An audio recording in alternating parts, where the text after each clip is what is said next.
ও খ চন্দ্রবিন্দু। এখানে ইয় এটা প্রমিত ভাষার মধ্যে বলা যায় ইয় গ ও এটা ও গ। আসসালামু আলাইকুম রহমতুল্লাহি ওবারাকাতুহু। সম্মানিত মুআল্লিম ভাইরা, আশা করি সকলেই ভালো আছেন। আমি আল্লাহর রহমতে আলহামদুলিল্লাহ ভালো আছি। আমি ইতিপূর্বে আপনাদেরকে বলেছি যে বাংলা ট্রেনিং সম্পর্কে যত ভিডিও আছে আমি A to Z আপলোড করার জন্য চেষ্টা করব। এটা হচ্ছে যে প্রথম অধ্যায়। ভিডিওটি না টেনে ধৈর্য ধরে মনোযোগ সহকারে দেখতে থাকুন। ইনশাআল্লাহ আশা করি এখান থেকে খুব সুন্দর করে আপনারা প্রথম অধ্যায়টি শিখে বাচ্চাদেরকে শিক্ষা দিতে পারবেন। তাহলে চলুন আর কথা না বাড়াই আজকের পর্বতে চলে যাই। বছরের শুরুতে আমি একেবারে শুরুতে চলে যাচ্ছি। এখন যেহেতু বছরের মধ্যখান, কিন্তু শুরু থেকে শুরু করতে হবে, যেহেতু A to Z video upload করব।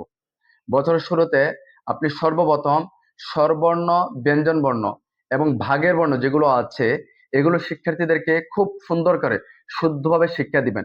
আমরা অনেক সময় দেখা যায় কি বাংলা বর্ণের উচ্চারণগুলো একটু চাপ দিয়ে উচ্চারণ করি, কিন্তু অনেকে বলে যে এগুলো এইভাবে কেন উচ্চারণ করে। আমরা যখন চাপ দিয়ে উচ্চারণ করব, সঠিকভাবে উচ্চারণ করব, তখন শিক্ষার্থীরা শুদ্ধ করে উচ্চারণ করবে। আর আমরা যখন চাপ ছাড়া বর্ণের পার্থক্য যখন শিক্ষার্থীদেরকে বুঝিয়ে দিব না, তখন দেখবেন যে শিক্ষার্থীরা অশুদ্ধ বলবে। সেজন্য আমরা একটু চাপ দিয়ে বলি। তাহলে শুনুন, 1 নম্বর হলো যে আমরা বছরের শুরুতে হাঁটাচলা করে বাচ্চাদেরকে 11 ভাগের বর্ণগুলো মুখস্থ করে দিব। এরপর স্বরবর্ণগুলো মুখস্থ করাবো, ব্যঞ্জনবর্ণগুলো মুখস্থ করাবো। 2-4 দিন এভাবে ক্লাস চলবে। তারপরে ধারাবাহিকভাবে আমরা ক্লাস শুরু করবো ইনশাআল্লাহ। নুরানি পদ্ধতিতে বাংলা 50টি বর্ণকে লেখার সুবিধার্থে 11 ভাগে ভাগ করা হইয়াছে। 1 নম্বরে 7টি বর্ণ ব, ব বিন্দু র, ক, ধ, ঘ, ঝ, রি।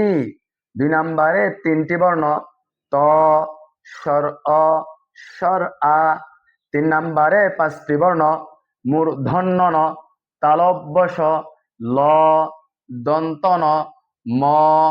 4 নম্বরে 5টি বর্ণ ড, ড বিন্দু র, বর্গীয় জ, হ্রস্ব ও, দীর্ঘ ও। 5 নম্বরে 5টি বর্ণ এ, ওই, ইয়, ও, ঔ। 6 নম্বরে 6টি বর্ণ এবং আঙ্গুল দিয়ে দেখাবেন ঢ, ঢ বিন্দু র, ট, দ, চ, ছ। 7 নম্বরে 3টি বর্ণ ভ, ও, খ। 8 নম্বরে 4টি বর্ণ হ, হ্রস্ব ই, দীর্ঘ ই, থ। 9 নম্বরে 4টি বর্ণ অন্তস্থ জ, অন্তস্থ অয়, মূর্ধন্য স, ফ। 10 নম্বরে 4টি বর্ণ গ, ঠ, প, দন্ত স। 11 নম্বরে 4টি বর্ণ খণ্ডত, অনস্বর, বিসর্গ, চন্দ্রবিন্দু। এখানে ইয় এটা প্রমিত ভাষার মধ্যে বলা যায় ইয় গ, উ এটা উ গ। অন্তস্থ অয় এটার বলে যে অন্তস্থ অ।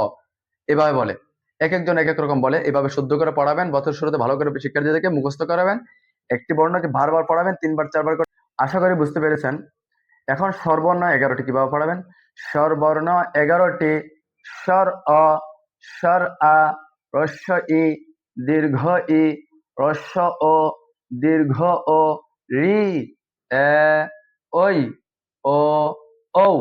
ব্যঞ্জন বর্ণ 39টি ক, খ, গ, ঘ, ঙ, চ, ছ।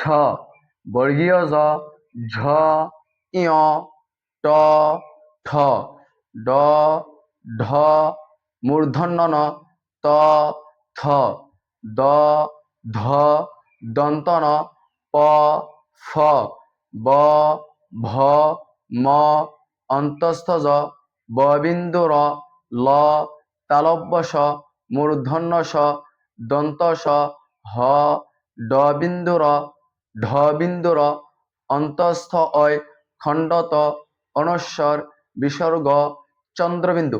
এই ব্যঞ্জন বর্ণের মধ্যে যদি আমার কোনো ভুল হয়ে থাকে অবশ্যই ধরিয়ে দিবেন, কারণ মুখস্থ বলতেছে অনেক সময় স্মরণে আসে না।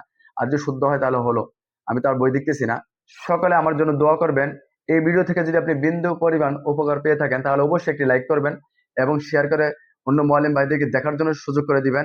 সকলের চ্যানেলটি সাবস্ক্রাইব করে না থাকলে চ্যানেলটি সাবস্ক্রাইব করে রাখবেন। আশা করি সকলে বুঝতে পেরেছেন। আল্লাহ পাক রব্বুল আলামিন সকলকে সুন্দরভাবে ক্লাসগুলো করানোর জন্য তৌফিক দান করুক এবং আমাকে সুন্দরভাবে ভিডিও করার জন্য তৌফিক দান করুক। আমিন।